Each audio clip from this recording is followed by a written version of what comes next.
നമസ്കാരം. News trends ആരംഭിക്കുകയാണ്. കേരള രാഷ്ട്രീയം തെരഞ്ഞെടുപ്പ് ചർച്ചകളിലാണ്, തെരഞ്ഞെടുപ്പ് ഒരുക്കങ്ങളിലാണ്. സംസ്ഥാനമെമ്പാടും സ്ഥാനാർത്ഥികൾ കളം നിറഞ്ഞിരിക്കുന്നു. തെരഞ്ഞെടുപ്പ് ചർച്ചകൾ, പ്രചരണ പരിപാടികൾ, അങ്ങനെ മാറിമറിയുന്ന സാധ്യതയിലേക്ക് കണ്ണുനട്ടാണ് മുന്നണികളിരിക്കുന്നത്. മാറിമറിയുന്ന രാഷ്ട്രീയ സാഹചര്യങ്ങൾ പരിശോധിക്കുമ്പോൾ പലതുമുണ്ട്. അങ്ങേയറ്റം സസ്പെൻസിലേക്കാണ് കേരള രാഷ്ട്രീയം പോകുന്നത് എന്നതാണ് ലഭിക്കുന്ന സൂചനകൾ. ലോക്സഭാ തെരഞ്ഞെടുപ്പിൽ വലിയ വലിയ ട്വിസ്റ്റുകൾക്കും സാധ്യതയുണ്ട്. സ്ഥാനാർത്ഥികൾ കളം നിറയുമ്പോൾ അവരുടെ അഭിപ്രായ പ്രകടനങ്ങൾക്കും നീക്കങ്ങൾക്കുമൊക്കെ വലിയ പ്രാധാന്യമുള്ള മണിക്കൂറുകൾ കൂടിയാണ് കടന്നു പോകുന്നത്. വരുന്ന 2 മണിക്കൂർ എന്താണ് കേരള രാഷ്ട്രീയത്തിൽ സംഭവിക്കുന്നത്, ലോക്സഭാ തെരഞ്ഞെടുപ്പിൻ്റെ ഒരുക്കങ്ങൾ എന്താണ്, ഒപ്പം തന്നെ ദേശീയ തലത്തിൽ നടക്കുന്ന ചില പ്രധാനപ്പെട്ട സംഭവങ്ങളും കേരളത്തിൻ്റെ പൊതുചിത്രവും അടക്കമാണ് നമ്മൾ പരിശോധിക്കുന്നത്. സ്വാഗതം. ആദ്യം തന്നെ കേരളത്തിൻ്റെ ലോക്സഭാ തെരഞ്ഞെടുപ്പ് വാർത്തകളിലേക്ക് നമുക്ക് കടക്കാം.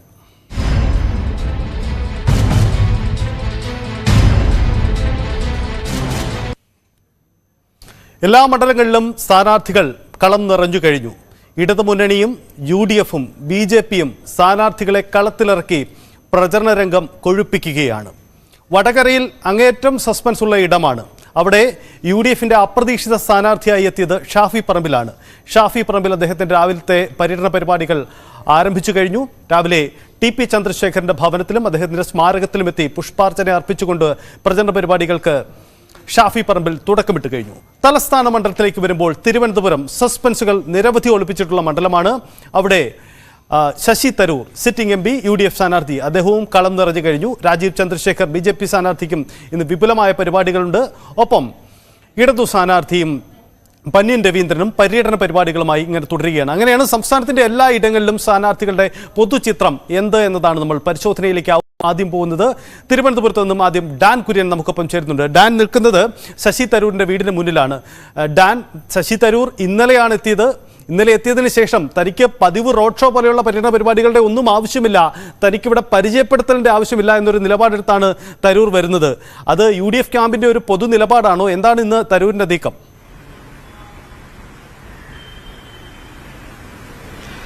തീർച്ചയായിട്ടും അങ്ങനെ തന്നെ വിലയിരുത്തേണ്ടി വരും സജിത്ത്. കാരണം കഴിഞ്ഞ 15 വർഷമായി തുടർച്ചയായി തിരുവനന്തപുരത്തിന്റെ ശബ്ദമാണ് ലോക്സഭയിൽ, പാർലമെന്റിൽ ശശി തരൂർ. അതേ ശശി തരൂരിനെ വീണ്ടും കളത്തിൽ ഇറക്കിയിരിക്കുന്നത് ത്രികോണ മത്സരത്തിൽ ഈ സീറ്റ് ഉറപ്പുവരുത്തുക എന്ന കൃത്യമായ ലക്ഷ്യത്തോടെ തന്നെയാണ്. എന്തായാലും പുതുമകളൊന്നുമില്ലാതെയാണ് തരൂര് ഇന്നലെ തലസ്ഥാനത്ത് തിരികെ എത്തിയത്.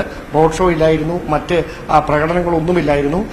ആ കാര്യമായി, അതായത് ഈ വലിയതുറ ശംഖുമുഖം വാർഡിലെ മെമ്പർമാർ അടക്കമുള്ളവർ എത്തിയെന്നതൊഴിച്ചാൽ മറ്റു തരത്തിലുള്ള ആഘോഷ പരിപാടികളൊന്നും വിമാനത്താവളത്തിലില്ലായിരുന്നു. പക്ഷേ ഇന്ന് തൊട്ട് അദ്ദേഹം സജീവമായ തെരഞ്ഞെടുപ്പ് പ്രചാരണ രംഗത്തേക്ക് ഇറങ്ങുകയാണ്. അദ്ദേഹത്തിന്റെ അമ്മയടക്കം ഇവിടേക്ക് അദ്ദേഹത്തിന്റെ ഫ്ളാറ്റിൽ എത്തിയിട്ടുണ്ട്. അവർ സ്വകാര്യ സംഭാഷണത്തിലാണ്. അല്പസമയത്തിനകം പുറത്തേക്ക് ഇറങ്ങി വരും. ഒരുപക്ഷെ അപ്പോൾ നമ്മളോട് അതുമായി ബന്ധപ്പെട്ട പ്രതികരണം അദ്ദേഹം നടത്തുകയും ചെയ്തേക്കും. എന്തായാലും മതമേലധ്യക്ഷന്മാരുമായും പൗരപ്രമുഖരുമായുള്ള കൂടിക്കാഴ്ച അടക്കമുള്ള കാര്യങ്ങൾക്കാണ് ഈ ദിവസങ്ങളിൽ UDF ക്യാമ്പ് പ്രാധാന്യം നൽകുന്നത്. രാവിലെ DCC-യിൽ നേതൃയോഗം നടക്കുകയാണ്. ആ നേതൃയോഗത്തിലായിരിക്കും എങ്ങനെയായിരിക്കണം തെരഞ്ഞെടുപ്പ് പ്രചാരണം മുമ്പോട്ട് പോകേണ്ടത് എന്നതടക്കമുള്ള കാര്യങ്ങളിൽ വ്യക്തമായൊരു തീരുമാനം എടുക്കുക. അതുമായി ബന്ധപ്പെട്ട കൂടിയാലോചനകൾ കഴിഞ്ഞ ദിവസം മുതൽ തന്നെ തുടങ്ങിയിരുന്നു. പക്ഷേ ഇന്ന് ലോക്സഭാ സ്ഥാനാർത്ഥി കൂടിയായ ശശി തരൂരിന്റെ അധ്യക്ഷതയിലാണ് ആ യോഗം അവിടെ ചേരുന്നത്. ആ യോഗത്തിലായിരിക്കും തെരഞ്ഞെടുപ്പ് പ്രചാരണ തന്ത്രങ്ങൾ അടക്കം തിരുവനന്തപുരം മണ്ഡലത്തിന് വേണ്ടി ആവിഷ്കരിക്കുന്ന സാഹചര്യങ്ങൾ ഉണ്ടാകുക. എന്തായാലും അല്പസമയത്തിനകം ശശി തരൂർ അദ്ദേഹത്തിന്റെ ഫ്ളാറ്റിൽ നിന്ന് പുറത്തേക്ക് വരും. അപ്പോൾ അദ്ദേഹം നമ്മളോട് സംസാരിക്കുമെന്ന് തന്നെയാണ് പ്രതീക്ഷിക്കുന്നത്. ഡാൻ, ഈ തരൂരിനെ സംബന്ധിച്ച് തിരുവനന്തപുരത്ത് അദ്ദേഹം തുടർച്ചയായി ജയിക്കുന്ന ഒരാളാണ്, പരിചയപ്പെടുത്തലിന്റെ ആവശ്യമില്ല, അതൊക്കെ പറയാം. പക്ഷേ അതിനും അപ്പുറം തിരുവനന്തപുരം ഇത്തവണ അസാധാരണമായ ഒരു തെരഞ്ഞെടുപ്പ് പോരാട്ടത്തിന് വഴിവെക്കുന്ന ഒരു ഇടമാണല്ലോ. അങ്ങനെ ഉള്ള ഒരു സാഹചര്യത്തിൽ പതിവ് പ്രചരണ രീതികളുമായി തന്നെയാണോ തരൂർ പോകുന്നത്? വലിയ ആൾക്കൂട്ടങ്ങളെയൊക്കെ ആകർഷിക്കുന്ന റോഡ് ഷോ പോലെയുള്ള പരിപാടികളിലേക്ക് താനില്ല എന്നതാണോ തരൂർ നിലപാട്?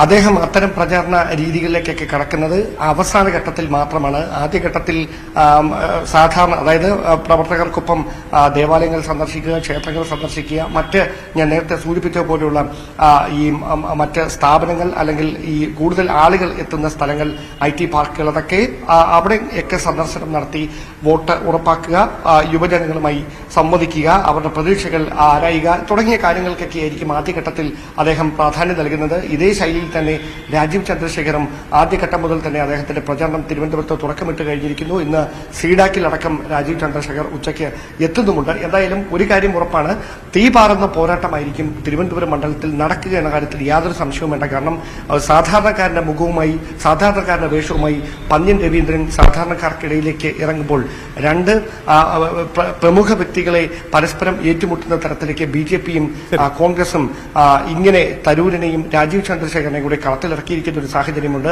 അവിടെ ത്രികോണ മത്സരത്തിൽ ആർക്കൊപ്പമായിരിക്കും തലസ്ഥാനത്തെ ജനങ്ങളുടെ പിന്തുണ എന്ന വലിയൊരു ചോദ്യം. എന്തായാലും ഡാൻ, ഞങ്ങൾ പ്രതീക്ഷിക്കുകയാണ് ശശി തരൂരിന്റെ പ്രതികരണം. ആദ്യ പ്രതികരണം തന്നെ നമുക്ക് തന്നെ പ്രേക്ഷകരിലേക്ക് എത്തിക്കാനാവും. അവിടെ ഡാൻ കാത്തു നിൽക്കുക. എന്തായാലും തരൂർ എത്തുമ്പോൾ ഡാനിലേക്ക് ഞങ്ങൾ മടങ്ങി വരാം. നമ്മൾ പോകുന്നത് ഒരു വടകരയിലേക്കാണ്. വടകരയിൽ ഷാഫി പറമ്പിൽ ഇന്നലെ എത്തി. വലിയ സ്വീകരണമാണ് അദ്ദേഹത്തിന് അവിടെ നൽകിയത്. ഇടതു സ്ഥാനാർത്ഥി ഒരു പടി ആദ്യഘട്ട പര്യടനം ഇടതു സ്ഥാനാർത്ഥി അവിടെ KK ശൈലജ ടീച്ചർ പ്രചരണം പൂർത്തിയാക്കി കഴിഞ്ഞു. അപ്പോഴാണ് അവിടെ ഷാഫി പറമ്പിൽ കടന്നു വരുന്നത്. എന്തായാലും ആ വൈകലും ആശയക്കുഴപ്പമൊന്നും തങ്ങളെ ബാധിച്ചിട്ടില്ല എന്ന് വരുത്താൻ കൃത്യമായ UDFന്റെ ക്യാമ്പയിൻ ഇന്നലെ തന്നെ പ്രകടമായിരുന്നു. ഇന്ന് ഷാഫി പറമ്പിൽ നേരെ പോയത് TP ചന്ദ്രശേഖരന്റെ വീട്ടിലേക്കാണ്. TPയുടെ വീട്ടിലെത്തിയ അദ്ദേഹത്തിന് വലിയ സ്വീകരണമാണ് ലഭിച്ചത്.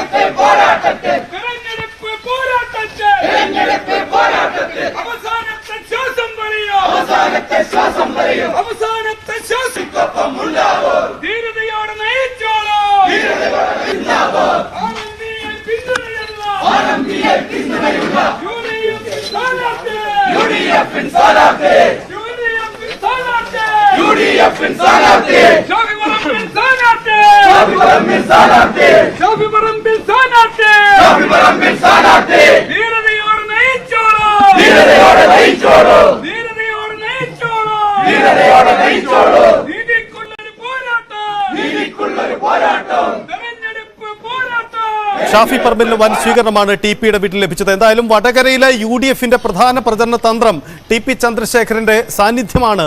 അദ്ദേഹത്തിന്റെ അദൃശ്യ സാന്നിധ്യം വോട്ടാക്കുക എന്നത് തന്നെയാണ് UDFന്റെ തന്ത്രം. അത് ആദ്യമേ തന്നെ അതിന്റെ സൂചന ഷാഫി പങ്കുവച്ചിരുന്നു. ഇപ്പോൾ TP ചന്ദ്രശേഖരന്റെ ഭവനത്തിലെത്തി അദ്ദേഹത്തിന്റെ സ്മാരകത്തിലെത്തി പുഷ്പാർച്ചന നടത്തി ഷാഫി പറമ്പിലും തന്റെ പ്രചരണ പരിപാടികൾക്ക് ഔദ്യോഗിക തുടക്കമിട്ടിരിക്കുന്നു. അസാധാരണമായ രീതിയിലുള്ള നീക്കങ്ങളാണ് നമ്മൾ വടകരയിൽ കണ്ടത്. ഒരു ദിവസം രാത്രി വിളിച്ച് വടകരയിൽ സ്ഥാനാർത്ഥിയാവണമെന്ന് പറഞ്ഞപ്പോൾ താൻ അക്ഷരാർത്ഥത്തിൽ ഞെട്ടിപ്പോയി എന്നതാണ് ഷാഫിയുടെ പ്രതികരണം. എന്തായാലും വടകരയിലെ ജനങ്ങൾ തന്നെ ഏറ്റെടുക്കും. പാലക്കാട് ജനങ്ങളുടെ യാത്രയപ്പിന് നന്ദി പറയുകയും ചെയ്യുകയാണ് ഷാഫി പറമ്പിൽ. അദ്ദേഹത്തിന്റെ വാക്കുകൾക്ക് ലോക്സഭാ തെരഞ്ഞെടുപ്പിലെ സർപ്രൈസ് എൻട്രി ഒപ്പം സർപ്രൈസ് സ്ഥാനാർത്ഥിയും വടകരയിൽ വലിയ തെരഞ്ഞെടുപ്പ് വിജയത്തിന് യോജിക്കുന്ന രീതിയിലുള്ള ഒരു സ്വീകരണമാണ് നൽകിയത്. എങ്ങനെ കാണുന്നു ഇന്നലെ പാലക്കാട്ടുകാരുടെ യാത്രയപ്പും വടകരക്കാരുടെ സ്വീകരണവും? രണ്ടിനെയും ഒറ്റവാചകത്തിൽ പറയാനാണെങ്കിൽ ഹൃദയത്തിൽ തട്ടിയായിരുന്നു. അവിടുന്ന് യാത്രയപ്പ് എന്ന് പറഞ്ഞത് ഒരു ഡിസ്കണക്ഷൻ അല്ല, ഒരിക്കലും പോയി ജയിച്ചു വരാൻ വേണ്ടി എന്നെ അയച്ചതാണ്. ഇവിടെ വന്നപ്പോൾ ഞങ്ങൾ ഏറ്റെടുക്കും ജയിപ്പിക്കുമെന്നുള്ള ഉറപ്പോടു കൂടിയാണ് വടകര സ്വീകരിച്ചത്. രണ്ടും ഹൃദയത്തിൽ തട്ടിയായിരുന്നു. അതുകൊണ്ട് തന്നെ രണ്ടുപേർക്ക് വേണ്ടി പ്രവർത്തിക്കുമ്പോഴും അതെന്റെയും ഹൃദയത്തിൽ തട്ടിയായിരിക്കും. വടകര എനിക്കൊരു അവസരം തരാണെങ്കിൽ അതിന്റെ പേരിൽ അവർ ഖേദിക്കേണ്ടി വരില്ല. ഈ നാടിന്റെ ഓവറോൾ ഡെവലപ്മെന്റിന്, പുരോഗമനത്തിന്, അടുത്ത തലമുറ എങ്ങനെയാണോ വടകരയിൽ ജീവിക്കാൻ ആഗ്രഹിക്കുന്നത് അതിന്റെ ഫെസിലിറ്റീസ് ഒരുക്കുന്ന കാര്യത്തിൽ മുന്നിൽ തന്നെ നിൽക്കും. ഈ സാധാരണ MLA-മാരൊക്കെ പോകുമ്പോൾ ഇങ്ങനെ കരയാറില്ല. സ്കൂളിൽ നിന്ന് അധ്യാപകർ പോകുമ്പോൾ അങ്ങനെയൊക്കെയാണ് കരച്ചിൽ കാണുന്നത്. അപ്പോൾ നമ്മൾ പണ്ട് കണ്ടു ഉമ്മൻചാണ്ടി സാറ് മറ്റൊരു മണ്ഡലത്തിൽ മത്സരിക്കണമെന്ന് തിരുവനന്തപുരത്തേക്ക് പോകണമെന്ന് കണ്ടപ്പോൾ വീടിനൊക്കെ അടുത്ത് വന്ന ആളുകൾ കരഞ്ഞു നിലവിളിക്കുന്നത്. ഏതാണ്ട് അതിനൊരു സമാനമായിരുന്നല്ലോ ഈ അമ്മമാരൊക്കെ വന്ന് കരയുന്നത്. ഉമ്മൻചാണ്ടി സാറുമായിട്ട് ആർക്കും കമ്പാരിസൺ ഇല്ല. അങ്ങനെ ഞങ്ങൾക്കൊരു സ്വപ്നം പോലെ അത്രയും അകലത്തിലാണ്. പക്ഷെ അത് എന്റെ പ്രത്യേകതയല്ല, പാലക്കാട്ടെ ജനങ്ങളുടെ സ്നേഹമാണത്. അവർക്ക് അത്രയും ഇഷ്ടം അവർ തന്നിട്ടുണ്ട്, അത്രയും സ്നേഹം അവർ തന്നിട്ടുണ്ട്. അപ്പം അതിൽ ആ വന്ന ആൾക്കാർക്ക് മുഴുവൻ വ്യക്തിപരമായിട്ടും എന്നെ കൊണ്ട് എന്തെങ്കിലും ചെയ്തു കൊടുത്തിട്ടോ ഉപകാരം ഉണ്ടായിട്ടൊന്നുമല്ല. പക്ഷെ അവിടെ പ്രവർത്തിക്കുന്നതിനിടയിലുള്ള കണ്ടുമുട്ടലുകളും കൂടിക്കാഴ്ചകളും അതൊക്കെയായിട്ട് ഇങ്ങനെ സമയം കൊണ്ട് ഡെവലപ്പായിട്ടുള്ള വന്നിട്ടുള്ള ഒരു ആത്മബന്ധമാണ്. അപ്പം പെട്ടെന്ന് വടകര പോവാ എന്ന് പറഞ്ഞപ്പോൾ ഞാൻ തന്നെ സത്യം പറഞ്ഞാൽ പെട്ടെന്ന് വിളിച്ചിട്ട് എന്നോട് സ്ഥാനാർത്ഥിയാവണമെന്ന് പറഞ്ഞപ്പോൾ എനിക്ക് ആദ്യം ഞാൻ അവിടെ പോയാൽ ജയിക്കുമോ, ഞാൻ അവിടെ ആരാ മത്സരിക്കുന്നത്, അതൊന്നും ഓർത്തിട്ടല്ല നമുക്ക് ആശങ്ക വരുന്നത്. അങ്ങനെ ആരൊക്കെയോ തെറ്റിദ്ധരിക്കുന്നുണ്ടെങ്കിൽ അതല്ല, അത്തരം പേടികളില്ല. ജയിക്കാൻ തന്നെയാണ് വരുന്നത്, ജയിക്കുകയും ചെയ്യും ജനങ്ങൾ വിചാരിച്ച. പക്ഷെ നമ്മുടെ മനസ്സിലേക്ക് പെട്ടെന്ന് വരുന്നത് എന്താ, അയ്യോ ഞാൻ പാലക്കാട് നിന്ന് പോവാണോ എന്നുള്ളൊരു ആശങ്ക പെട്ടെന്ന് വരും. അപ്പോൾ അത് എനിക്ക് വന്നിട്ടുണ്ടെങ്കിൽ സ്വാഭാവികമായിട്ടും അവർക്കും വരും. അത് അവരുടെ സ്നേഹമാണ്. ജയിക്കാൻ കഴിയും. രണ്ടുപേരുടെയും പിന്തുണ എനിക്കുണ്ടാവും. പാലക്കാടിൻ്റെ പ്രാർത്ഥനയുണ്ടാവും, വടകരയുടെ സ്നേഹവും പിന്തുണയുണ്ടാവും. ഇന്നലെ MK രാഘവൻ പറഞ്ഞത് രാത്രി 11:30 അദ്ദേഹത്തെ വിളിച്ചു. അദ്ദേഹം പറഞ്ഞ 1 മണിക്കെന്നാണ്. എന്നെ വിളിച്ച് കരഞ്ഞു, എങ്ങനെയും ഡൽഹിയിലുള്ളവരോടൊന്ന് പറയണം, എന്നെ ഇതിൽ നിന്ന് ഒഴിവാക്കി തരണം. അങ്ങനെ ഒരു തോന്നലാണോ ആദ്യം? അല്ല, ഞാനത് എനിക്ക് അതിന്റെ തെരഞ്ഞെടുപ്പിന്റെ റിസൾട്ടിനെ സംബന്ധിച്ചുള്ള ആശങ്കകൾ കൊണ്ടൊന്നുമല്ല. ഞാൻ ASU പ്രസിഡന്റ് ആയിരിക്കുമ്പോൾ പാലക്കാട് പോയി മത്സരിക്കാനുണ്ടായ സാഹചര്യമൊക്കെ ഓർമ്മയില്ലേ? എന്നെ സ്വീകരിക്കാൻ വന്ന പ്രകടനത്തിന് 200 ആളും അന്ന് അതിനെതിരായിട്ട് 700 ആൾ വേറെ പ്രകടനം അപ്പുറത്തുണ്ടായിരുന്നു. അങ്ങനത്തെ സിറ്റുവേഷനിലൊന്നും അങ്ങനെ ഭയപ്പെട്ട് തീരുമാനങ്ങൾ എടുക്കുന്ന ആളൊന്നും ആയിട്ടല്ല ഞങ്ങളെയൊന്നും പാർട്ടി വളർത്തിയിട്ടുള്ളത്. പക്ഷേ എനിക്ക് പെട്ടെന്ന് വരുന്ന ആശങ്ക, ഞാൻ പാലക്കാട് നിന്ന് പോവാണെന്നുള്ള ഞാൻ സ്വപ്നത്തിൽ വിചാരിക്കുന്നില്ലല്ലോ.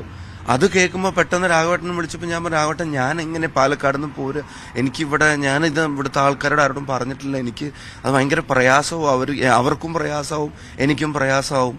അപ്പോൾ നമുക്കും കുറച്ചും കൂടെ മെച്ചപ്പെട്ട കാൻഡിഡേറ്റിനൊക്കെ അവിടെ കിട്ടൂലേ എന്ന് ചോദിച്ചപ്പോഴാണ് രാഘവേട്ടൻ പറഞ്ഞു, നീ ഇവിടെ വരണം, പിന്നെ നീ ഇവിടെ ജയിക്കും തന്നെ അവർ കാത്തിരിക്കുകയാണ്, നിനക്ക് വടകരക്കാരെ അറിയാഞ്ഞിട്ടാണ്, നിനക്ക് പാലക്കാട്ടുകാർ തരുന്ന പോലെ തന്നെ സ്നേഹം അവരും തരും, ധൈര്യമായിട്ട് കയറി പോരെ എന്നൊക്കെ പറഞ്ഞു. അപ്പം അത് വിളിച്ച് പെട്ടെന്ന് ഇങ്ങനെ ഒരു ആശങ്ക അറിയിക്കുന്നതിൻ്റെ ബേസ് എന്ന് പറയുന്നത്, പാലക്കാട് നിന്ന് പെട്ടെന്ന് ഞാൻ പോവാന്ന് പറയുമ്പം, അത് പെട്ടെന്ന് ആദ്യമായിട്ട് എന്നോട് പറയുമ്പം, നിങ്ങളൊന്ന് ആലോചിച്ച് നോക്കിയാൽ ഫോണിൽ വിളിച്ചിട്ട് നാളെ വടകരയെ സ്ഥാനാർത്ഥിയായിട്ട് പ്രഖ്യാപിക്കുക ഇന്ന് രാത്രി വിളിച്ച് പറഞ്ഞാലുള്ള പെട്ടെന്നുണ്ടാവുന്ന മാനസികാവസ്ഥ എന്താ, എനിക്ക് നാളെ MP ആവാലോ, അല്ലെങ്കിൽ അവിടെ അതൊന്നും അല്ലല്ലോ ആലോചിക്കുക. നമ്മൾ പ്രതിനിധാനം ചെയ്യുന്ന ഒരു ജനതയിൽ നിന്ന് പെട്ടെന്ന് പിരിഞ്ഞു പോകുമ്പോൾ ആ ഒരു ആത്മബന്ധവും സ്നേഹവും ഇല്ലെങ്കിൽ ഇവരും എന്നെ വിശ്വസിക്കൂ. പാലക്കാട് നൽകിയ സ്നേഹം വടകരയും തുടരുമെന്നാണ് ഷാഫി പറമ്പിൽ പറയുന്നത്. തിരക്കിട്ട ദിനത്തിലേക്ക് അദ്ദേഹത്തിന്റെ യാത്ര ആരംഭിച്ച് കഴിഞ്ഞിരിക്കുന്നു. തിരക്കിട്ട പരിപാടികളാണ് മണ്ഡലത്തിൽ ക്രമീകരിച്ചിരിക്കുന്നത്. എന്തായാലും വലിയ വിജയപ്രതീക്ഷ മുരളീധരന്റെ തുടർച്ച മണ്ഡലത്തിൽ ഉണ്ടാകുമെന്നാണ് അദ്ദേഹം പറയുന്നത്. നമ്മൾ വടകരയിലേക്ക് തന്നെയാണ് പോകുന്നത്. വടകരയിൽ ഷാഫി പറമ്പിൽ ഇപ്പോൾ മുല്ലപ്പള്ളി രാമചന്ദ്രന്റെ വീട്ടിലേക്ക് എത്തിയിരിക്കുകയാണ്. അനീഷ് ഉണ്ട്. അനീഷ്, എന്താണ് ഷാഫിയുടെ ഇന്നത്തെ പര്യടന പരിപാടികൾ? ഇപ്പോൾ ഷാഫി മുല്ലപ്പള്ളിയുമായി കൂടിക്കാഴ്ച നടത്തുകയാണോ?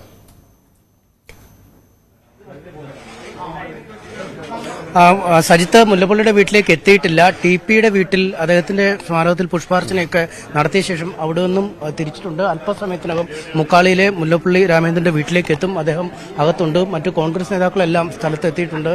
വലിയൊരു ആവേശം അണികളിൽ സൃഷ്ടിക്കാൻ ഈ വളരെ ചെറിയ സമയത്തിനുള്ളിൽ ഷാഫി പറമ്പലിന് കഴിഞ്ഞിട്ടുണ്ട് എന്നാണ് നമുക്ക് ഇന്നലത്തെ സ്വീകരണവും അതിനുശേഷം ഇന്ന് അദ്ദേഹത്തിന്റെ ഈ പ്രചരണ പരിപാടികൾ ആരംഭിച്ചപ്പോഴുള്ള ആ ദൃശ്യങ്ങളിൽ നിന്നും മനസ്സിലാവാൻ സാധിക്കുന്നത്. രാവിലെ RMP പ്രവർത്തകർ വലിയ ആവേശത്തോടു കൂടിയാണ് അദ്ദേഹത്തെ TPയുടെ വീട്ടിലേക്ക് സ്വീകരിച്ചത്. KK രമയും വേണു അടക്കമുള്ള നേതാക്കൾ ഉണ്ടായിരുന്നു. അവർ അദ്ദേഹത്തെ സ്വീകരിക്കുകയും ചെയ്തു. എന്തായാലും ഷാഫിയെ സ്വീകരിക്കാനായി മുല്ലപ്പള്ളിയൊക്കെ ഇവിടെ തയ്യാറായി തന്നെ ഇരിക്കുന്നത് നമുക്ക് വേണം ദൃശ്യങ്ങളിൽ കാണാം. അവരൊക്കെ വലിയ ആവേശത്തിൽ തന്നെയാണ് ഉള്ളതെന്ന് മനസ്സിലാക്കാൻ സാധിക്കുന്നത്. എന്തായാലും യൂത്ത് കോൺഗ്രസ് സംസ്ഥാന പ്രസിഡന്റ് അടക്കമുള്ള ആളുകൾ ഇപ്പോൾ ഇരിക്കുന്ന ദൃശ്യങ്ങളിൽ കാണാം. മുമ്പ് മണ്ഡലത്തെ പ്രതിനിധീകരിച്ച ആളാണ് അദ്ദേഹത്തെ. എന്തായാലും നമുക്ക് അദ്ദേഹത്തോടൊന്ന് വേണമെങ്കിൽ സംസാരിക്കാം. സാർ, വലിയ ആവേശമാണ് ഇന്നലെ കണ്ടത്. വലിയ സ്വീകരണമാണ് പുതിയ സ്ഥാനാർത്ഥിക്ക് നൽകിയത്. താങ്കളുടെയൊക്കെ ഒരു പിന്തുടർച്ചയായിട്ടാണ് അദ്ദേഹം എത്തുന്നത് മണ്ഡലത്തിലേക്ക്. എങ്ങനെയാണ് പ്രതീക്ഷകൾ? പ്രതീക്ഷ മാത്രമല്ല, ഇവിടെ റെക്കോർഡ് വിജയം ഉണ്ടാകും. ഈ നിയോജകമണ്ഡലത്തിൽ കമ്മ്യൂണിസ്റ്റ് മാർക്സിസ്റ്റ് പാർട്ടിയുടെ സ്വാധീനത്തിന് വലിയ കോട്ടം സംഭവിച്ചിരിക്കുന്നു എന്നതിന്റെ ഏറ്റവും വലിയ തെളിവാണ് ഇന്നലത്തെ പ്രകടനം. അത്രയും ആവേശ പ്രകടനം ഉണ്ടായിരുന്നു. സംശയമില്ല. ജയിക്കുമ്പോൾ പോലും ഇത്ര വലിയ പ്രകടനം നടക്കാറില്ലല്ലോ. എങ്ങനെ ഒരു സ്ഥാനാർത്ഥി ജയിക്കുമ്പോൾ പോലും ഇത്ര വലിയ, അതാ പറഞ്ഞിരിക്കുന്ന ആവേശം മാത്രമല്ല, ജനങ്ങളങ്ങനെ ഇളകി മറിയായിരുന്നല്ലേ, ഒരു ജനപ്രവാഹമല്ലേ ഉണ്ടായത്. പുതിയ തലമുറയാണെങ്കിൽ ഇത്രയധികം ആവേശം ഉണ്ടായിട്ടുള്ള ഒരു കാലഘട്ടം ഞാൻ കേരളത്തിൽ നമ്മുടെ വടകരയിൽ കണ്ടിട്ടില്ല. അത്രയും ആവേശമുള്ളത്. വലിയ പ്രതീക്ഷയുണ്ട്. അത് മാത്രമല്ല, ഞാൻ മികച്ചൊരു സ്ഥാനാർത്ഥി ഞാൻ ഇവിടെ നിർത്തുന്നത്, സംശയം വേണ്ട. അദ്ദേഹത്തിന്റെ ഒരു നിയമസഭയിലെ അദ്ദേഹത്തിന്റെ പാഠം നമുക്കറിയാം. പാർലമെന്റിലും അതുപോലത്തെ ഒരാളാണ് വേണ്ടത്. ശക്തമായിട്ട് കാര്യങ്ങൾ അവതരിപ്പിക്കാൻ പറ്റിയ ഒരു പോരാളിയാണ് വേണ്ടത്. ആ പോരാളിയെ നിങ്ങൾക്ക് തന്നിരിക്കുന്നു. നിങ്ങളാണ്. അനീഷ്, മുല്ലപ്പള്ളിയുടെ 1-2 കാര്യം കൂടി നമുക്ക് ചോദിക്കാമെന്ന് തോന്നുന്നു. അനീഷ്, മുൻ KPCC പ്രസിഡന്റ് കൂടിയാണ്. ഈ വനിതകളുടെ പരിഗണനകളൊക്കെ കുറഞ്ഞു പോയി എന്ന വലിയ പരാതികൾ ഈ പട്ടികയെ സംബന്ധിച്ച് ഉയരുന്നുണ്ട്. കാര്യങ്ങൾ കൂടി നമുക്ക് മുല്ലപ്പള്ളിയോടും ചോദിക്കാം. കേരളത്തിൽ ഏറ്റവും അധികം വോട്ടിന്റെ ഭൂരിപക്ഷം ഉണ്ടായി ഇവിടെയായിരുന്നു. 1,30,000 വോട്ട്. അത് മറികടന്നുകൊണ്ടാണ് 56,000 വോട്ട് ഞാൻ ജയിച്ചത്. സെക്കൻഡ് ടൈമും ജയിച്ചു.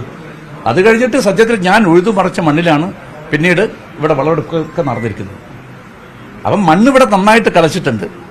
അത് പൂർണ്ണമായിട്ടും കടപ്പെട്ടിരിക്കുന്നത് കോൺഗ്രസിന്റെയും UDF-ന്റെയും പ്രവർത്തകന്മാരോടും ഈ നാട്ടിൽ ചിന്തിക്കുന്ന ജനാധിപത്യ മതേതരവാദികളോടാണ് ഈ നിയോജകമണ്ഡലത്തിലെ ജനാധിപത്യ ശക്തികൾക്കെല്ലാം കടപ്പാടുള്ളത്. ഈ പത്മജയുടെ പോക്കൊക്കെ മറന്നു കാണും ആളുകളല്ലേ? നിങ്ങളൊക്കെ അതിൽ നിന്നും പൂർണ്ണമായും മാറി മുരളി തൃശ്ശൂരിലേക്കൂടെ എത്തിയതോടുകൂടി ഗൗരവമുള്ള കാര്യങ്ങൾ നിങ്ങൾ സംസാരിക്കും. അങ്ങനെയൊക്കെ ഒരു എത്ര ഇലകൾ ഇങ്ങനെ കൊഴിഞ്ഞു പോയിട്ടുണ്ട്. പഴുത്തേല നോക്കൂ, ഇവിടെ ഒരു പ്ലാവുണ്ട്, അതിൽ പഴുത്തേല മുഴുവൻ ഇങ്ങനെ വീണുകൊണ്ടിരിക്കുക. പ്ലാവ് നല്ല ശക്തിയായിട്ട് പറന്നുകൊണ്ടിരിക്കുകയല്ലേ പ്ലാവ്. You are mistaken. അങ്ങനത്തെ ഒരുപാട് ഇലപ്പൊഴിയും കാലങ്ങളൊക്കെ തന്നെ ആവേശം കൂട്ടിയോന്നാണ് എന്റെ ചോദ്യം.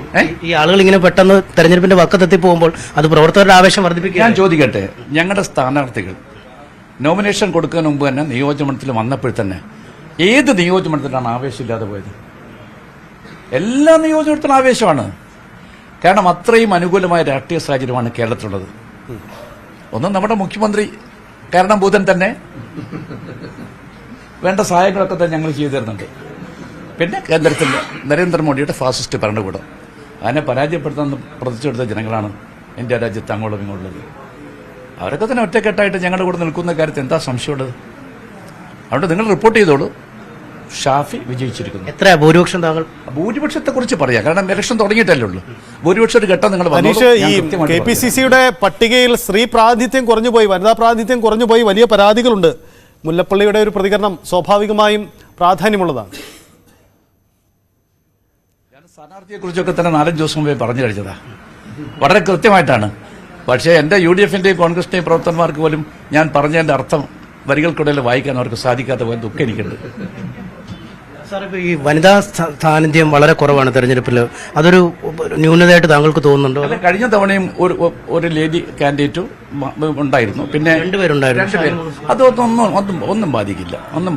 അവർക്ക് നന്നായിട്ട് ബാധിക്കുന്നില്ല. കുറച്ചുകൂടി പങ്കാളിത്തം വേണ്ടതില്ലേ ശരിക്കും ഈ ഭാവിയിലെങ്കിലും നടത്തുമ്പോൾ?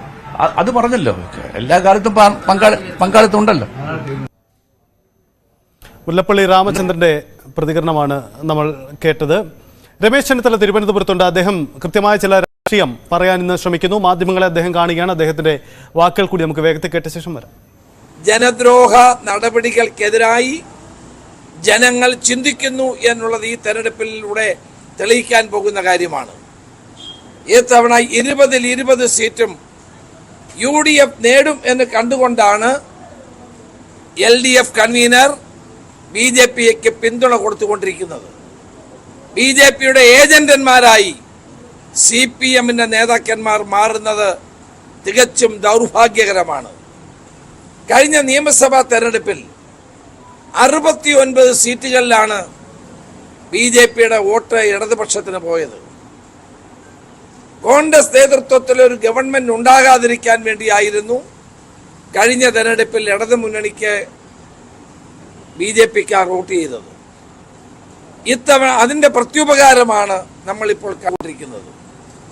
തന്നെയുമല്ല, ഇടതുപക്ഷ ജനാധിപത്യ മുന്നണിയും BJPയും തമ്മിൽ അന്തർധാര നിലവിലുണ്ട്. ലാവ്ലിൻ കേസ് ഉൾപ്പെടെയുള്ള കാര്യങ്ങളിൽ അത് വളരെ വ്യക്തമാകുന്ന കാര്യമാണ്.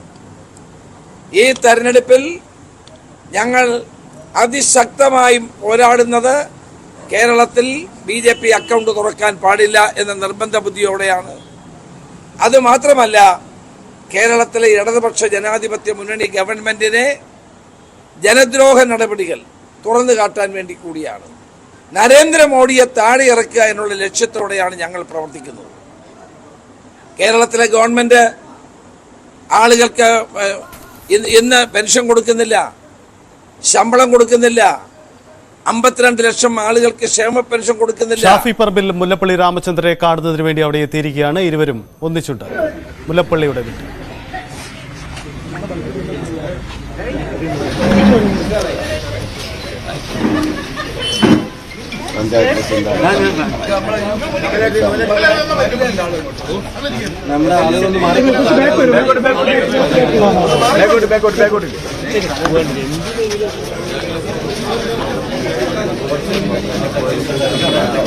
CPM-ന്റെ ഉറച്ച കോട്ടയെന്ന് വിശേഷിക്കപ്പെട്ടിരുന്ന വടകരയിൽ അട്ടിമറി വിജയം പലപ്പോഴും നേടിയിട്ടുള്ളത് മുല്ലപ്പള്ളി രാമചന്ദ്രനാണ്. ഒരു ഇടവേളയ്ക്ക് ശേഷം എത്തി 2 തവണ അദ്ദേഹം വിജയിച്ച് പിന്നീട് കേന്ദ്രമന്ത്രിയൊക്കെ ആയത് മുല്ലപ്പള്ളി വടകരയുടെ ജനപ്രതിനിധി എന്ന രീതിയിൽ കൂടിയാണ്.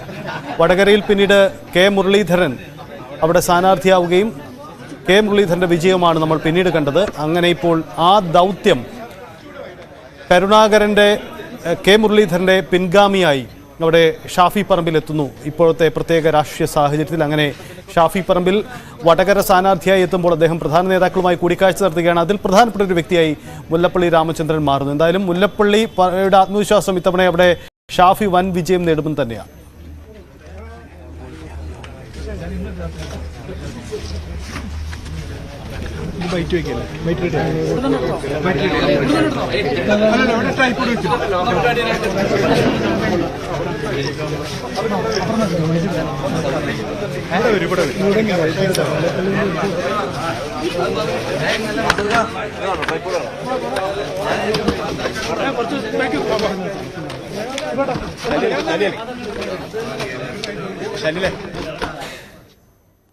തെരഞ്ഞെടുപ്പ് ഒരുക്കങ്ങളിൽ UDF ക്യാമ്പിന്റെ പൊതുക്കാഴ്ചകളാണ് നമ്മൾ കണ്ടത്. തിരുവനന്തപുരത്ത് രമേശ് ചെന്നിത്തലയുണ്ട്, ഒപ്പം ശശി തരൂർ അദ്ദേഹത്തിന്റെ ക്യാമ്പയിൻ അവിടെ ആരംഭിക്കാൻ ഒരുങ്ങുന്നു.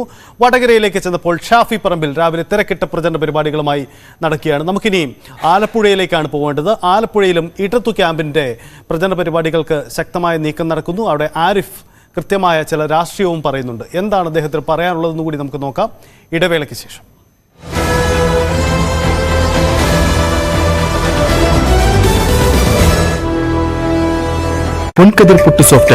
ലോക്സഭാ തെരഞ്ഞെടുപ്പിലെ സർപ്രൈസ് എൻട്രി, ഒപ്പം സർപ്രൈസ് സ്ഥാനാർത്ഥിയും വടകരയിൽ വലിയ തെരഞ്ഞെടുപ്പ് വിജയത്തിന് യോജിക്കുന്ന രീതിയിലുള്ള ഒരു സ്വീകരണമാണ് നൽകിയത്.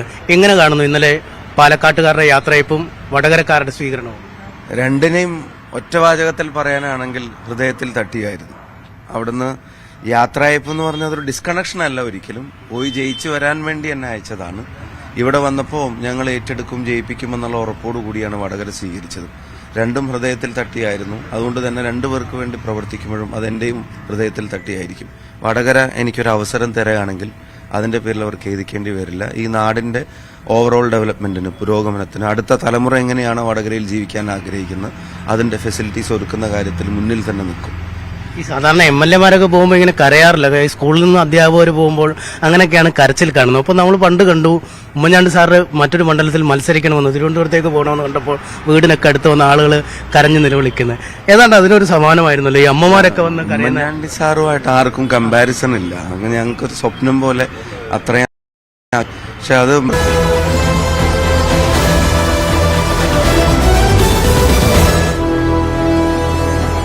പ്രത്യേകതയല്ല, പാലക്കാട്ടെ ജനങ്ങളുടെ സ്നേഹമാണത്. അവർക്ക് അത്രയും ഇഷ്ടം അവർ തന്നിട്ടുണ്ട്, അത്രയും സ്നേഹം അവർ തന്നിട്ടുണ്ട്. അപ്പൊ അതിൽ ആ വന്ന ആൾക്കാർക്ക് മുഴുവൻ വ്യക്തിപരമായിട്ട് എന്നെ കൊണ്ട് എന്തെങ്കിലും ചെയ്തു കൊടുത്തിട്ടോ ഉപകാരം ഉണ്ടായിട്ടൊന്നുമല്ല. പക്ഷെ അവിടെ പ്രവർത്തിക്കുന്നതിനിടയിലുള്ള കണ്ടുമുട്ടലുകളും കൂടിക്കാഴ്ചകളും അതൊക്കെയായിട്ട് ഇങ്ങനെ സമയം കൊണ്ട് ഡെവലപ്പായിട്ടുള്ള വന്നിട്ടുള്ള ഒരു ആത്മബന്ധമാണ്. അപ്പം പെട്ടെന്ന് വടകര പോവാ എന്ന് പറഞ്ഞപ്പോൾ ഞാൻ തന്നെ സത്യം പറഞ്ഞ പെട്ടെന്ന് വിളിച്ചിട്ട് എന്നോട് സ്ഥാനാർത്ഥിയാവണമെന്ന് പറഞ്ഞപ്പോൾ എനിക്ക് ആദ്യം ഞാൻ അവിടെ പോയാൽ ജയിക്കുമോ, ഞാൻ അവിടെ ആരാ മത്സരിക്കുന്നത്, അതൊന്നും ഓർത്തിട്ടല്ല നമുക്ക് ആശങ്ക വരുന്നത്. അങ്ങനെ ആരൊക്കെയോ തെറ്റിദ്ധരിക്കുന്നുണ്ടെങ്കിൽ അതല്ല, അത്തരം പേടികളില്ല. ജയിക്കാൻ തന്നെയാണ് വരുന്നത്, ജയിക്കുകയും ചെയ്യും ജനങ്ങൾ വിചാരിച്ച.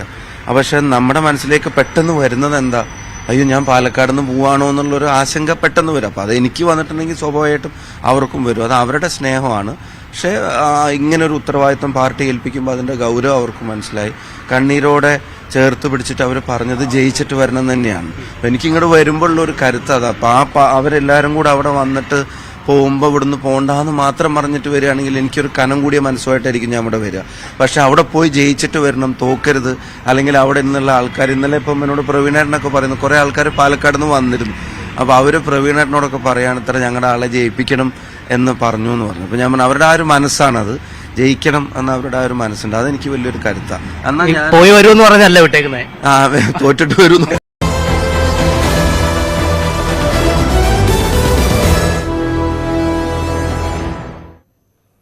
മടങ്ങി വരുമ്പോൾ നമ്മൾ ആലപ്പുഴയിലേക്കാണ് പോകുന്നത്. ആലപ്പുഴയിൽ ഇത്തവണ പോരാട്ടച്ചൂട് അതിശക്തമാണ്. കാരണം അവിടെ KC വേണുഗോപാൽ UDFന്റെ സ്ഥാനാർത്ഥിയെ എത്തിയതോടെ കൃത്യമായ രാഷ്ട്രീയം പറഞ്ഞുകൊണ്ട് ആലപ്പുഴയിലും വലിയ പോരാട്ടച്ചൂടാണ് നിലവിൽ. സിറ്റിംഗ് MP, ഇടതുപക്ഷത്തിന്റെ CPMന്റെ ഒരേ ഒരു സിറ്റിംഗ് MP AM ആരിഫാണ് ഇത്തവണയും അവിടെ ഇടതുമുന്നണി സ്ഥാനാർത്ഥി. പക്ഷേ തനിക്കെതിരെ ബോധപൂർവമായ ചില പ്രചരണങ്ങൾ ആ മണ്ഡലത്തിൽ നടക്കുന്നു എന്നതാണ് ഇടതു സ്ഥാനാർത്ഥിയുടെ പ്രചരണം. അദ്ദേഹം പറയുന്നത്, അദ്ദേഹത്തിൻ്റെ പരാതി BJPയും കോൺഗ്രസും ബോധപൂർവമായി തനിക്ക് സോഷ്യൽ മീഡിയയിലടക്കം ബോധപൂർവമായ ചില പ്രചരണം നടക്കുന്നുണ്ട്, ഇത് തന്നെ ഇല്ലായ്മ ചെയ്യാനുള്ള ബോധപൂർവമായ നീക്കമെന്നതാണ് AM ആരിഫിൻ്റെ ആരോപണം. വർഗീയമായി ആക്രമിക്കുക. ഞാൻ വിദ്യാർത്ഥി യുവജന പ്രസ്ഥാനങ്ങൾ വന്നല്ലേ, തല്ലുകൊണ്ട് അടികൊണ്ട് ജയിലിൽ കിടന്ന് ഒക്കെ വളർന്നു വന്നല്ല, അതായത് ആകാശത്ത് കെട്ടിറക്കിയതാണോ? അത് ഒരു ഇടതുപക്ഷ നേതാവിന് ഒരു വർഗീയ മുഖം ഉണ്ടാക്കാനായി ബോധപൂർവ്വം ഒരു ശ്രമം നടന്നു എന്നുള്ളതാണ്. അത് ഇപ്പോഴും ശ്രമിച്ചുകൊണ്ടിരിക്കുകയാണ്. ഈ തെരഞ്ഞെടുപ്പിന്റെ മുഖ്യ അജണ്ടയായി തന്നെ BJPയും കോൺഗ്രസും എടുത്തിരിക്കുന്നത് എന്റെ ഈ പ്രസ്താവന 5 കൊല്ലങ്ങൾക്ക് മുമ്പ് ആ പറഞ്ഞതിന് കട്ട് ചെയ്ത് അവരുപയോഗിച്ചു പോട്ടെ. BJP അത് അങ്ങനെയാണ്. BJPയുടെ പൊളിറ്റിക്സ് തന്നെ അതാണ്, വർഗീയ രാഷ്ട്രീയമാണ്. അവരത് ഉപയോഗിച്ചോട്ടെ. കോൺഗ്രസ്സുകാരത് പിന്തുടരാവോ? അതിന്റെ ബെനിഫിറ്റ് ആർക്ക് കിട്ടും? BJPക്ക് കിട്ടും. അതാ. അപ്പൊ അതൊക്കെ മനസ്സിനെ വേദനിപ്പിക്കുന്ന ഒന്നാണ്, വളരെ വല്ലാതെ വേദനിപ്പിക്കുന്ന ഒന്നാണ്. നമ്മളൊരിക്കലും ഒരു എല്ലാ മതം ഇപ്പൊ ഇലക്ഷൻ പ്രചരണം ആരംഭിച്ചു. നമ്മൾ പിന്നെ ഓച്ചിറ ക്ഷേത്രത്തിന്റെ അവിടെ വോട്ട് പിടിക്കാനായിട്ട് ചെന്നു. അപ്പോൾ അവിടെ പൂജാരിയായിട്ട് ഇരിക്കുന്ന ഒരു പഴയ എൽസിയോംബ്ര ക്ഷേത്രത്തിന്റെ നടയിൽ. അപ്പൊ അദ്ദേഹം പറഞ്ഞു, വാസകാവ്യോ വാ വാ എന്ന് പറഞ്ഞു.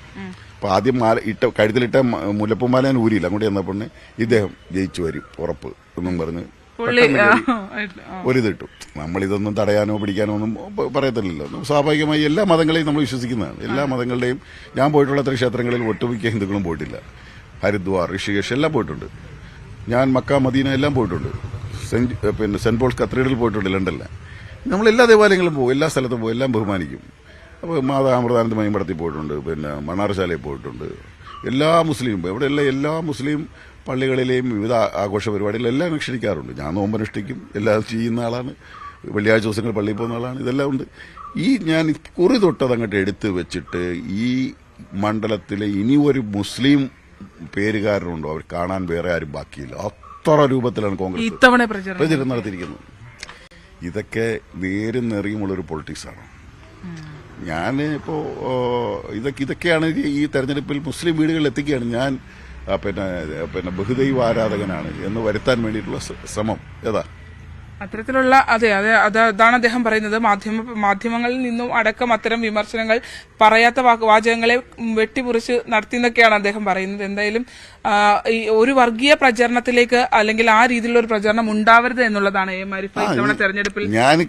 എനിക്കിതിലൊന്നും ഞാൻ വിഷമമുണ്ടെങ്കിൽ പോലും ഞാനത് രാഷ്ട്രീയം കൊണ്ട് കരിച്ചിലെ ഞാൻ 3ാമത്തെ തെരഞ്ഞെടുപ്പിൽ മത്സരിക്കുമ്പോൾ ഇതുപോലെ ഒരു ആഘോഷ ചടങ്ങിൽ ഒരു അമ്പലത്തിൽ ചെല്ലുമ്പോൾ ഞാൻ അമ്പലത്തിലോട്ട് കയറി ചെല്ലുമ്പോൾ അവിടുത്തെ ബ്രാഞ്ച് സെക്രട്ടറിയാണ് ചെണ്ടയും കൂട്ടി വരുന്നത്. ഇദ്ദേഹം എന്നെ കണ്ട സന്തോഷത്തിന് ഈ ചെണ്ട എടുത്ത് എന്റെ കഴുത്തിലോട്ട് ഇട്ടു. എന്റെ കോലിഞ്ഞ് നിന്നു. ഞാൻ ചെണ്ട കൊട്ടിക്കൊണ്ട് പോയി. അപ്പൊ ഈ കളറെല്ലാം കൂടെ വാരി എന്റെ മുഖത്തെറിഞ്ഞ് ഇതുണ്ടല്ലോ അങ്ങനെ ഹോളി ആഘോഷം പോലെ എല്ലാം കൂടി ഇട്ട് ഞാൻ ഈ കളറും ഒക്കെ ഇട്ട് ഈ ചെണ്ടയും കൊട്ടി അമ്പലത്തിൽ കൂടെ നടക്കുന്ന പടം എടുത്തു. ആ പടം അന്നത്തെ ഏറ്റവും ടോപ്പ് മോസ്റ്റ് പടമായിട്ടൊരു ആപ്പിൾ ഫോൺ കിട്ടിയ ഫോട്ടോഗ്രാഫർക്ക് ഒരു മനോരമ നടത്തിയ മത്സരത്തിൽ ഏറ്റവും നല്ല ഫോട്ടോ അതവൻ കൊണ്ടുപോയി. ചീത്ത മുഴുവൻ ഞാനും പിടിച്ചു.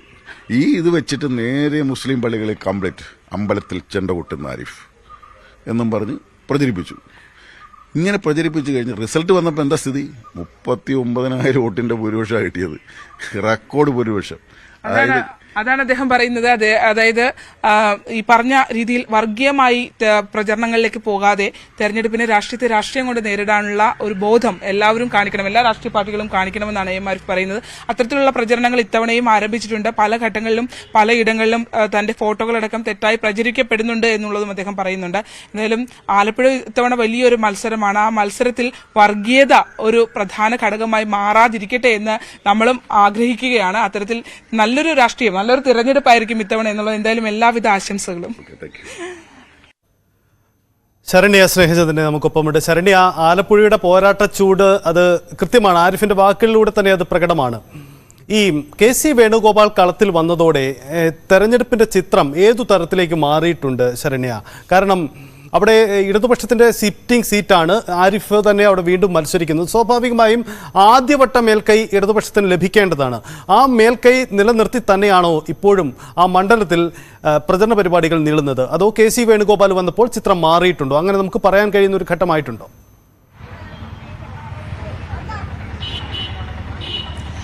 സജിത്ത്, ആലപ്പുഴ ജില്ലയിൽ ഇത്തവണ ആലപ്പുഴ മണ്ഡലം മാത്രമല്ല മാവേലിക്കരയും രണ്ടിടങ്ങളിലും ശക്തമായ പോരാട്ടം നടക്കുമെന്നുള്ള കാര്യം നമുക്ക് തർക്കമില്ലാതെ പറയാനാകും. അതിൽ പ്രധാനപ്പെട്ടത് മാവേലിക്കരയിൽ വന്ന മാറ്റമാണ്. അതായത് അരുൺകുമാറിന്റെ സ്ഥാനാർത്ഥിത്വത്തോടെ മാവേലിക്കരയിൽ 3 തവണ മാവേലിക്കര മണ്ഡലം അടൂർ മണ്ഡലത്തിൽ നിന്ന് മാറി മാവേലിക്കര മണ്ഡലം രൂപീകൃതമായതിനു ശേഷം 3 തവണയും അവിടെ നിന്ന് സിറ്റിംഗ് MP ആയി മത്സരിച്ച് വിജയിച്ചിട്ടുള്ളത് കൊടിക്കുന്നിൽ സുരേഷാണ്. പക്ഷെ കൊടിക്കുന്നിൽ സുരേഷിന്റെ തെരഞ്ഞെടുപ്പിൽ പോലും ഇത്തവണ അരുണിന്റെ ഒരു വരവ് അത് വലിയൊരു മാറ്റം സൃഷ്ടിക്കാനായി കഴിഞ്ഞിട്ടുണ്ട് എന്നുള്ളതാണ്. അത്തരത്തിൽ എല്ലാ മണ്ഡലങ്ങളിലും വാശിയേറിയ മത്സരങ്ങളിലേക്ക് കാര്യങ്ങൾ നീങ്ങുന്നു എന്നുള്ള ഒരു ചൂട് നമുക്കിപ്പോൾ ആലപ്പുഴയിൽ ബോധ്യമാവുന്നുണ്ട്. കാരണം കഴിഞ്ഞ ദിവസങ്ങളിലൊക്കെയും LDF ആദ്യഘട്ടത്തിൽ പ്രചരണത്തിൽ സ്ഥാനാർത്ഥിയെ പ്രഖ്യാപിക്കുന്നു, സ്ഥാനാർത്ഥിയുടെ പേര് വരുന്നു. ആദ്യഘട്ടത്തിൽ അവർക്ക് പ്രചരണവുമായി വളരെയധികം മുന്നോട്ട് പോകാൻ കഴിയുകയും ചെയ്തു. ഇന്നലെ UDF സ്ഥാനാർത്ഥി KC വേണുഗോപാൽ എത്തുമ്പോൾ LDF ആദ്യഘട്ടത്തിൽ ഒരു റൗണ്ട് പൂർത്തീകരിച്ചിരുന്നു എന്നുള്ളതാണ്. പക്ഷേ ഇന്നലെ KC വേണുഗോപാൽ എത്തിയതോടുകൂടി അല്ലെങ്കിൽ 2 ദിവസം മുമ്പ് KC വേണുഗോപാലിന്റെ പേര് പ്രഖ്യാപിക്കപ്പെട്ടതോടുകൂടി കോൺഗ്രസിനകത്ത് കോൺഗ്രസ് പ്രവർത്തകരിൽ അത് വലിയൊരു ഊർജ്ജം ഉണ്ടാക്കുന്നുണ്ട് എന്നുള്ളത് നമുക്ക് ഇന്നലത്തെ റോഡ് ഷോയിലും ഇന്നലത്തെ ആ പ്രചരണത്തിൽ അദ്ദേഹത്തോടൊപ്പം നമ്മൾ ഉണ്ടായിരുന്ന മണിക്കൂറുകളോളം നമ്മൾ ഉണ്ടായിരുന്ന ആളുകളാണ്. ആ പ്രചരണത്തിൽ അദ്ദേഹത്തോടൊപ്പം വൈകുന്നേരം വരെ സഞ്ചരിക്കുമ്പോഴും നമുക്ക് ആ ഒരു മൂവ്മെന്റ് നമുക്ക് മനസ്സിലാക്കാൻ കഴിയുന്നുണ്ട്. അത് ഒരു ആവേശം വലിയ തോതിൽ ആ UDF ക്യാമ്പുകളെ ഉണർത്താനുള്ള ഒരു ആവേശം ആ KCയുടെ സ്ഥാനാർത്ഥിത്വത്തിന് ഉണ്ടായി എന്നുള്ളതാണ്. അതുകൊണ്ട് തന്നെ ഇവിടെ മത്സരം അത്ര എളുപ്പമായിരിക്കില്ല ആർക്കും. പ്രത്യേകിച്ച് NDAക്ക് ശോഭാ സുരേന്ദ്രനാണ്. ശോഭാ സുരേന്ദ്രനും എല്ലായിടത്തും മത്സരിച്ചപ്പോൾ അവിടെയൊക്കെ വോട്ട് നില ഉയർത്താൻ കഴിഞ്ഞിട്ടുള്ള ഒരു സ്ഥാനാർത്ഥിയാണ്. മാത്രമല്ല അവര് ഈ രീതിയിൽ ആളുകളെ കൂട്ടാൻ കഴിയുന്ന അല്ലെങ്കിൽ BJP പ്രവർത്തകർക്കിടയിൽ കൃത്യമായി അവരുടെ വോട്ട് ഉറപ്പിക്കാൻ കഴിയുന്ന ഒരു സ്ഥാനാർത്ഥിയാണ് ശോഭാ സുരേന്ദ്രൻ. അതുകൊണ്ട് തന്നെ ആലപ്പുഴയിൽ ഒരു മത്സരം, പക്ഷെ ഒരു ത്രികോണ മത്സരം എന്ന് നമുക്ക് പറയാൻ കഴിയില്ല. മത്സരം ആലപ്പുഴ മണ്ഡലത്തിൽ LDFും UDFും തമ്മിൽ തന്നെയാണ് മത്സരം നടക്കുക. അതിനകത്ത് ഇനി കഴിഞ്ഞ തവണ തെരഞ്ഞെടുപ്പിലേക്ക് പോകുമ്പോൾ ശബരിമല ഒരു പ്രധാന ഘടകമായിരുന്നു. ആ ശബരിമലയുടെ ഒരു പശ്ചാത്തലം കൂടി കഴിഞ്ഞ തിരഞ്ഞെടുപ്പിൽ ഉണ്ട് എന്നുള്ളതാണ്. അതുകൊണ്ട് തന്നെ ആലപ്പുഴ ജില്ലയിൽ ചെങ്ങന്നൂരിൽ BDJSനാണെങ്കിലും ഇവിടെ NDAക്ക് BJPക്കാണെങ്കിലും അത്യാവശ്യം വോട്ട് നല്ല രീതിയിൽ പിടിക്കാൻ കഴിഞ്ഞു എന്നുള്ളതാണ്. കഴിഞ്ഞ തവണ KS രാധാകൃഷ്ണൻ 1,87,000 വോട്ട് ആലപ്പുഴ ജില്ലയിൽ പിടിച്ചിട്ടുണ്ട്. ആലപ്പുഴ പാർലമെന്റ് മണ്ഡലത്തിൽ പിടിച്ചിട്ടുണ്ട്. അത് ഒരിക്കലും BJP പ്രതീക്ഷിക്കാത്ത നിലയിൽ അവർക്ക് വോട്ട് ഉയർത്താൻ കഴിഞ്ഞിരുന്നു. അത് ഇനി ശബരിമലയുടെ പശ്ചാത്തലത്തിലാണോ എന്നുള്ളത് വളരെ പ്രധാനപ്പെട്ട ഘടകമാണ്. കഴിഞ്ഞ തവണ മത്സരിച്ചപ്പോൾ LDFലും UDFലും ന്യൂനപക്ഷ വിഭാഗങ്ങളിൽ നിന്നുള്ള സ്ഥാനാർത്ഥികളാണ് മത്സരിച്ചത്. ഇവിടത്തേക്ക് ഒരു വോട്ടിന്റെ ഏകീകരണം NDA സ്ഥാനാർത്ഥിയുടെ കാര്യത്തിൽ അന്നും ഉണ്ടാവാനുള്ള അങ്ങനെ ഒരു ഏകീകരണം ഉണ്ടായിട്ടുണ്ടെന്നുള്ള വസ്തുതയാണ്. പ്രത്യേകിച്ച് ശബരിമല കൂടെ നിൽക്കുന്ന ഘട്ടത്തിൽ അന്ന് ഉണ്ടായിട്ടുണ്ട്. ആ വോട്ട് നില NDAക്ക് ഇത്തവണ ഉയർത്താൻ കഴിയുമോ എന്നുള്ള ആ ഒരു കോൺഫിഡൻസ് ഉണ്ട്. അവരുടെ സംഘടനാ സംവിധാനം കഴിഞ്ഞ തവണത്തേക്കാൾ മെച്ചമായിട്ടുണ്ട്. ആ ഒരു കേഡർ സ്വഭാവത്തിലേക്ക് CPM ഒക്കെ കരുതുന്ന അവരുടെയൊക്കെ ഒരു കേഡർ സ്വഭാവത്തിലേക്ക് അച്ചടക്കത്തിലുള്ള ഒരു പ്രവർത്തനം BJPയുടെ ഭാഗത്ത് ഉണ്ട് എന്നുള്ളതാണ്. പക്ഷേ എങ്കിൽ പോലും ഈ KC വേണുഗോപാലും AM Arif sitting MP ആണ്, നമുക്കറിയാം. കാനലൊരു തരി എന്ന് പറഞ്ഞ് ഇടതുപക്ഷം ഉയർത്തി കാണിച്ചിട്ടുള്ള അവരുടെ ഏക സീറ്റുകളാണ്. കഴിഞ്ഞ തവണത്തെ ഏക സീറ്റാണ് ആലപ്പുഴ. ആ സീറ്റ് നിലനിർത്തുക എന്നുള്ളത് ഇടതുപക്ഷം സംബന്ധിച്ചിടത്തോളം ഭാരിച്ച ഉത്തരവാദിത്തമാണ്. പക്ഷെ KC വേണുഗോപാലിന്റെ സ്ഥാനാർത്ഥിത്വം വന്നതോടെ അത് വലിയൊരു കടുത്ത മത്സരമാണ്. ആ മത്സരത്തിനകത്ത് ഇപ്പോൾ നിലവിൽ നമുക്ക് ഒരു കാര്യം, അതായത് ഈ KC വേണുഗോപാലിന്റെ വന്നതോടെ ചിത്രം മാറി അല്ലെങ്കിൽ അവിടെ മത്സരം കടുത്തു, അത് തർക്കമില്ല. അപ്പോൾ ഈ KCയുടെ കടന്നുവരവിനെ പ്രചരണ ആയുധമാക്കാൻ അവിടെ CPM ശ്രമിക്കുന്നുണ്ടോ? സോഷ്യൽ മീഡിയയിലും മറ്റും അത്തരമൊരു ക്യാമ്പയിൻ കാണാം. കാരണം KC വേണുഗോപാൽ രാജ്യസഭാ സ്ഥാനാർത്ഥി, നിലവിൽ രാജ്യസഭാ അംഗമാണ്. അത്തരമൊരു പൊസിഷനിൽ ഇരുന്നിട്ട് വീണ്ടും വന്ന് ഒരു CPMന്റെ സിറ്റിംഗ് സീറ്റിൽ മത്സരിക്കുമ്പോൾ സംഭവിക്കുക അവിടെ CPMന് പരാജയമുണ്ടായെങ്കിൽ ഫലത്തിൽ അത് BJPയുടെ നേട്ടമായി വരും. കാരണം രാജ്യസഭാ സീറ്റ് അവിടെ KC വേണുഗോപാൽ അവിടെ മാറുന്നതോടെ അത് BJP ആ സീറ്റിലേക്ക് മാറും. അങ്ങനെയുള്ള രാഷ്ട്രീയം കൂടി അതിന് പിന്നിലുണ്ടാവുന്നുണ്ട്. ഈ വിഷയം കൂടി അവിടെ CPM പ്രചരണ വിഷയമാക്കി കൊണ്ടുവരുന്നുണ്ടോ താഴെ തട്ടുകൾ?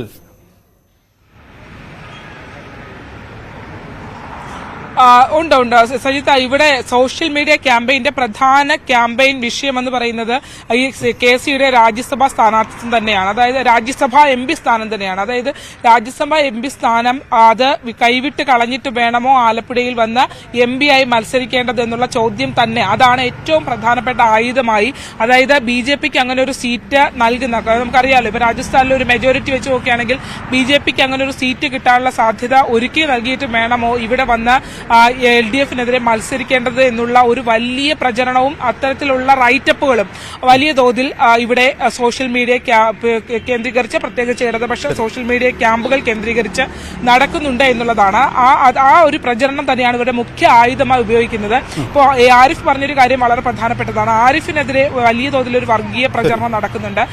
ക്ഷേത്രങ്ങൾ, ഇതര മതസ്ഥ ക്ഷേത്രങ്ങളിലൊക്കെ പോയ ചിത്രങ്ങൾ ഉപയോഗിച്ച് ഇതര മതസ്ഥരുടെ ഇടയിൽ അത് വർഗീയമായി അല്ലെങ്കിൽ അവരുടെ വോട്ട് ലഭ്യമാകാത്ത രീതിയിലുള്ള ഒരു പ്രചരണം. നമുക്കിതൊക്കെ ഈ ആരോപണങ്ങളൊക്കെ കേൾക്കുമ്പോൾ ഒറ്റ കാര്യമേ കൂടി, ഈ ശോഭാ സുരേന്ദ്രന്റെ കടന്നുവരവ് അത് BJP, കാരണം BJPയെ സംബന്ധിച്ച് ആലപ്പുഴ അത്ര വലിയ പ്രതീക്ഷയുള്ള ഒരു മണ്ഡലമൊന്നുമല്ല. പക്ഷേ ശോഭാ സുരേന്ദ്രനെ പോലെ ഒരു താര മുഖമുള്ള ഒരു കാൻഡിഡേറ്റ്, BJP കാൻഡിഡേറ്റ് കടന്നു വരുമ്പോൾ അത് ആലപ്പുഴയിൽ ഇത്തവണ BJPക്ക് മറ്റൊരു ഊർജം നൽകിയിട്ടുണ്ടോ? എന്താണ് അവിടുത്തെ BJP ക്യാമ്പിന്റെ ട്രെൻഡ്? അതുകൂടി വേഗത്തിൽ. BJP NDAയെ സംബന്ധിച്ചിടത്തോളം ശോഭാ സുരേന്ദ്രൻ ആലപ്പുഴയിൽ നൽകാവുന്ന ഏറ്റവും മികച്ച കാൻഡിഡേറ്റുകളിൽ ഒന്നാണ് എന്ന് തന്നെ നമുക്ക് പറയാം. കാരണം NDA, പ്രത്യേകിച്ച് രഞ്ജിത് ശ്രീനിവാസൻ വധക്കേസ്, അതിന്റെ വിചാരണ വന്നു, വിധി വന്നു, അത്തരം വിഷയങ്ങളൊക്കെ അന്തരീക്ഷത്തിൽ നിൽക്കുകയാണ്. ഇലക്ഷൻ പ്രഖ്യാപിക്കുന്നതിന് തൊട്ടു മുമ്പാണ് അത്തരം കേസുകളൊക്കെ വരികയും അത്തരം വിഷയങ്ങളൊക്കെ അന്തരീക്ഷത്തിൽ നിൽക്കുമ്പോഴാണ് BJPയുടെ സ്ഥാനാർത്ഥിത്വത്തിലൂടെ ശോഭാ സുരേന്ദ്രൻ വരുന്നത്. നമുക്കറിയാം ശോഭാ സുരേന്ദ്രൻ കുറെ കൂടി ആളുകളെ പിടിച്ചു നിർത്താൻ കഴിയുന്ന നല്ല മികച്ച പ്രാസംഗികയാണ്. ആ രീതിയിലൊക്കെ കഴിയുന്ന ഒരു സ്ഥാനാർത്ഥിയാണ്.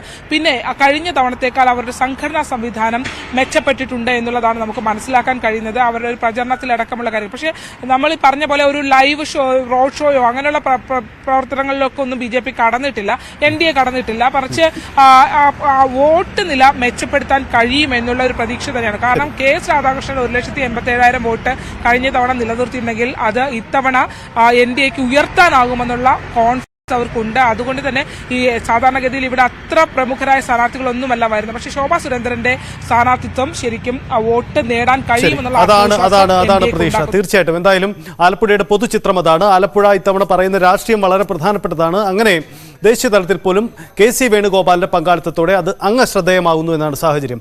നമുക്ക് വയനാട്ടിലേക്ക് പോകാം. വയനാട്ടിൽ രാഹുൽ ഗാന്ധിയാണ് സ്ഥാനാർത്ഥി. രാഹുൽ ഗാന്ധി പക്ഷേ നമുക്കറിയാം ദേശീയ തലത്തിൽ വലിയ ക്യാമ്പയിൻ ലീഡറാണ്. അതുകൊണ്ട് തന്നെ അദ്ദേഹം വയനാട്ടിൽ ചുരുങ്ങിയ ദിവസങ്ങളെ വന്നു പോകാൻ സാധ്യതയുള്ളൂ. പക്ഷേ സംസ്ഥാന നേതൃത്വത്തിന്റെ കീഴിലാണ് ഇവിടുത്തെ പ്രചരണ പരിപാടികളെല്ലാം നടക്കുന്നത്.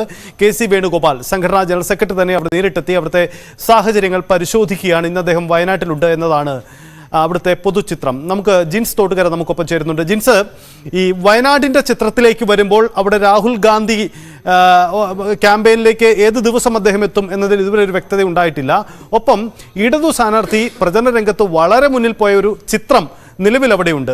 ഇടതു മുന്നണിയെ സംബന്ധിച്ചും ഒരു ദേശീയ മുഖമാണ് അവിടെ മത്സരിക്കുന്നത്, ആനി രാജ. അതുകൊണ്ട് തന്നെ ഇത്തവണ വയനാട്ടിൽ പ്രചരണ രംഗത്ത് UDF മുന്നോട്ട് വെക്കാൻ പോകുന്ന ഒരു ക്യാമ്പയിൻ സ്ട്രാറ്റജി എന്തായിരിക്കുമെന്നത് വളരെ പ്രസക്തമാണ്. എന്താണ് അവിടുത്തെ UDFന്റെ ആലോചനകൾ, പ്രചരണ നീക്കങ്ങൾ? KC വേണുഗോപാൽ അവിടെ എത്തിയോ? സഞ്ജിത്ത്, ലോക്സഭാ തെരഞ്ഞെടുപ്പിന്റെ മുന്നൊരുക്കങ്ങളുടെ ഭാഗമായിട്ടാണ് AICC ജനറൽ സെക്രട്ടറി ആയിട്ടുള്ള KC വേണുഗോപാൽ ഇന്ന് വയനാട്ടിൽ എത്തിയിരിക്കുന്നത്. രാവിലെ 9 മണിക്ക് തന്നെ കൽപ്പറ്റ ഹോളിഡേയ്സ് ഹോട്ടലിൽ വെച്ചായിരുന്നു ഈ UDF നേതൃത്വ യോഗമുണ്ടായിരുന്നത്. അതിൽ അദ്ദേഹം ഉദ്ഘാടനം ചെയ്യുകയും ചെയ്തു. ജില്ലയിലെ KCC അതുപോലെ തന്നെ DCC ഭാരവാഹികളും മുസ്ലിം ലീഗ് ഉൾപ്പെടെയുള്ള UDF ഘടകകക്ഷികളും ഈ നേതാക്കളും ഈ യോഗത്തിൽ പങ്കെടുത്തിരുന്നു. രാഹുൽ ഗാന്ധി MP മണ്ഡലത്തിൽ 2ാം അംഗത്തിനെത്തുന്ന പശ്ചാത്തലത്തിലായിരുന്നു ഈ യോഗമുണ്ടായത്. ജില്ലയിലെ തെരഞ്ഞെടുപ്പ് പ്രവർത്തനങ്ങൾ ഉൾപ്പെടെയുള്ള കാര്യങ്ങളായിരുന്നു ഇതിൽ ചർച്ചയായത്. എന്തായാലും ദേശീയ സ്ഥാനാർത്ഥികളുടെ സാന്നിധ്യം വീണ്ടും ശ്രദ്ധേയമാവുകയാണ് വയനാട് മണ്ഡലത്തിൽ. ഈ UDFനും LDFനും ഇന്ത്യ മുന്നണിയുടെ ദേശീയ നേതാക്കൾ കൂടിയായിട്ടുള്ള രാഹുൽ ഗാന്ധിയും അതുപോലെ തന്നെ ആനി രാജയും കൊമ്പ് കോർക്കുന്ന ഒരു കാഴ്ചയാണ് നിലവിൽ ഈ വയനാട്ടിൽ കാണാൻ കഴിയുന്നത്. എന്തായാലും നിലവിൽ കഴിഞ്ഞ ദിവസങ്ങളെല്ലാം നമ്മൾ കണ്ടതാണ്, കേരളത്തിലെ കോൺഗ്രസ് പരമാവധി സീറ്റ് നേടാൻ രാഹുൽ ഗാന്ധി വയനാട്ടിൽ മത്സരിക്കണമെന്നായിരുന്നു KPCCയുടെ നേതൃത്വത്തിൽ സമ്മർദ്ദമുണ്ടായത്. അത് ഒടുവിൽ ഫലം കണ്ടു. ഇക്കുറി രാഹുൽ ഗാന്ധി വയനാട്ടിൽ മത്സരിച്ചില്ലെങ്കിൽ ശക്തമായ മത്സരം കാഴ്ചവെക്കാൻ ആകുമെന്നും ഈ സാഹചര്യം ഒത്തുവന്നാൽ വിജയിക്കാനാകും എന്ന് ഉറപ്പിച്ചായിരുന്നു CPI സ്വന്തം സീറ്റിൽ ദേശീയ സെക്രട്ടേറിയറ്റ് അംഗത്തെ ഇറക്കിയത്. എന്നാൽ രാഹുൽ ഗാന്ധിയുടെ പേര് ഹൈക്കമാൻഡ് ഉറപ്പിച്ചതോടെ കളം മാറി. ദേശീയ രാഷ്ട്രീയത്തിലെ തീപ്പൊരികൾ തമ്മിലുള്ള ഒരു അംഗത്തിനാകും ഇനി വയനാട് സാക്ഷിയാവുക. സഞ്ജിത്ത്, അതാണ് വയനാടിന്റെ പൊതുചിത്രം. വയനാട്ടിൽ ഇത്തവണ CPI ആനി രാജയെ കളത്തിലിറക്കിയതോടുകൂടി ദേശീയ തലത്തിൽ അങ്ങേറ്റം ശ്രദ്ധിക്കുന്ന മണ്ഡലമായി വയനാട് മാറുന്നു. Rahul Gandhi easy walk over എന്ന തരത്തിലേക്ക് ആ മണ്ഡലം മാറില്ല എന്നതാണ് അവിടുത്തെ പൊതുചിത്രം. അതുകൊണ്ട് ഇടതുമുന്നണിയുടെ പ്രചരണത്തിനൊപ്പം എത്താൻ മത്സരിക്കാൻ UDF തയ്യാറാവേണ്ടി വരും. നമുക്കിനി ഒരു ഇടവേളയാണ്. ഇടവേളയ്ക്ക് ശേഷം മടങ്ങി വരാം.